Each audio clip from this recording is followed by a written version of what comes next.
So in 1922, just in time for the 50-year festival, which was held on July 9th of that year, the members decided that they needed a kitchen and a schoolroom. So it was built onto the north side of the sacristy, and the project cost the Ladies' Aid $1,000. In keeping with the tradition to improve for a major celebration, on November 7th, 1946, the Ladies' Aid took on the largest undertaking that they had to that date, and that was to excavate the entire church and put a full basement underneath the church. And the approximate cost of that project was $5,000. And it was to be completed in time for the 75th anniversary in the fall of 1947. In 2006, Doug Oman and John Hassler wrote a book, and its title is Churches of Minnesota. And Richwood Lutheran Church is in the book. And they state that it is the Gothic Revival style church. The history of the Ladies' Aid. A Ladies' Aid was proposed by Reverend B.J. Larson at an annual meeting in 1895. He thought it would materially aid the congregation, and after running down the history of the building, you can see that he sure was right. We have the Ladies' Aid to thank for purchasing most of the furnishings in the church. In 1897, they purchased the altar ring and the altar for $123.50 from P.S. Grafsland of Lake Park, who built them. The altar ring was actually in one piece, all one piece when it was new.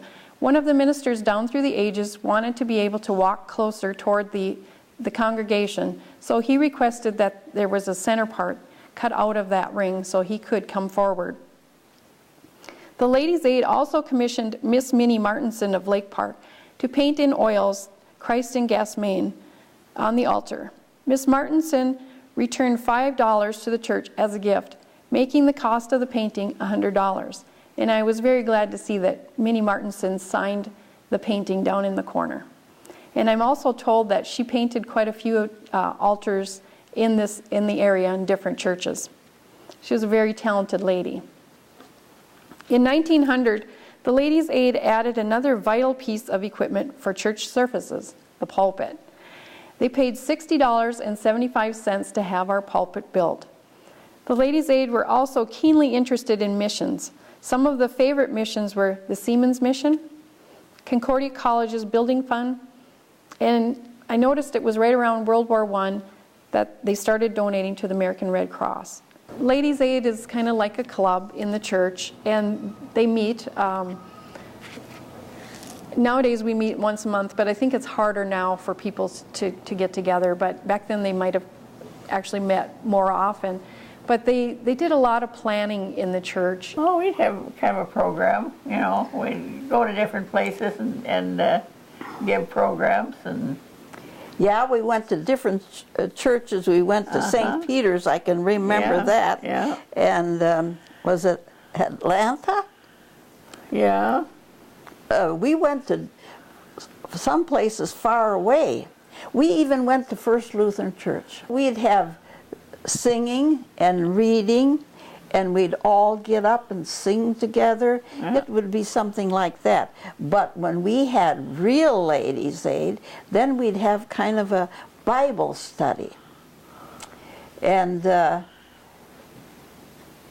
was interesting. We would talk about what we were going to do, like have a supper, or when we had our big church dinner. Yeah. We planned all that. Yeah. Yeah. Well, we had quite a few things that our church did. Oh, yeah, we did a lot of the basket social because that brought in a lot of money. Well, we'd bring lunch for 2 people, and then they'd auction them off to the men, you know, so then they would buy, and then, of course, whoever they bought from, that they ate with them, you know. So that was kind of interesting.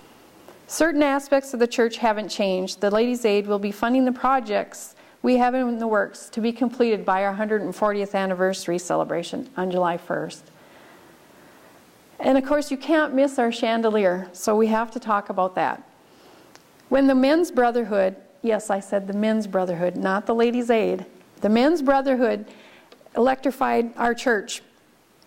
The kerosene lamps and holders were all put up into the bell tower to be stored. In the early 1970s, Dorothea Fingelson, Phyllis Fingelson, Alice Nodsley, and Alice Erickson thought it would be a good idea to get the chandelier down. So they decided that they were going to repaint the chandelier, and they chose silver. When they got it painted, they decided they did not like silver, so they repainted it in gold. And as you can see, it turned out beautiful. Yes, they made the kerosene lamp into electric ones. Yeah.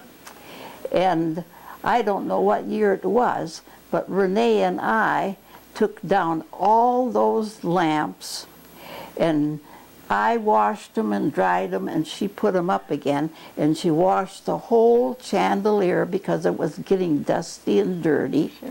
We cleaned it all up.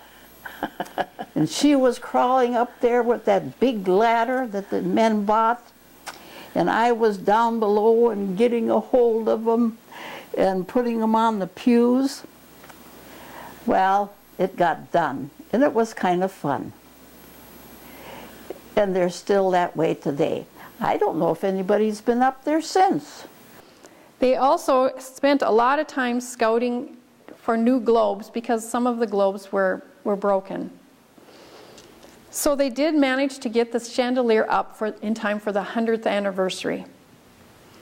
The only trouble was it wasn't electric. So in the mid-1980s, the Erickson family decided that they were going to use memorial money from the passing of their mother, Marian Erickson, and they paid to have it electrified. So it can be used in the church every day. So when Richwood Lutheran was just getting started, Uppsala, the Swedish church, was also getting started, and they're not too far apart. So the people from Uppsala Church and Richwood Church both needed a cemetery, unfortunately, before they had their buildings built. So the two churches shared a cemetery, and when they actually chose their building sites later on, they disinterred the people and moved them to their cemeteries next to their church buildings. So there's a lot of history in this building, and we're going to celebrate that on July 1st, 2012, when we celebrate our 140th anniversary. We have all kinds of things planned. We'll have our 10 o'clock church service that day, and then there'll be a dinner afterward.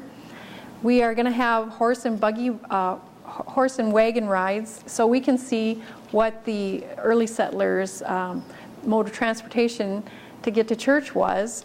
We're planning all kinds of Little House on the Prairie style games for all ages, and we're having an old-fashioned quilt raffle. If you would like to be a part of our celebration, if you have any ties to Richwood Lutheran, we'd love to have you. You can contact the church office by calling 847-7073. You can email us at richwoodlutheranchurch140@gmail.com, or you can even mail a letter to us, and that would be to the church office.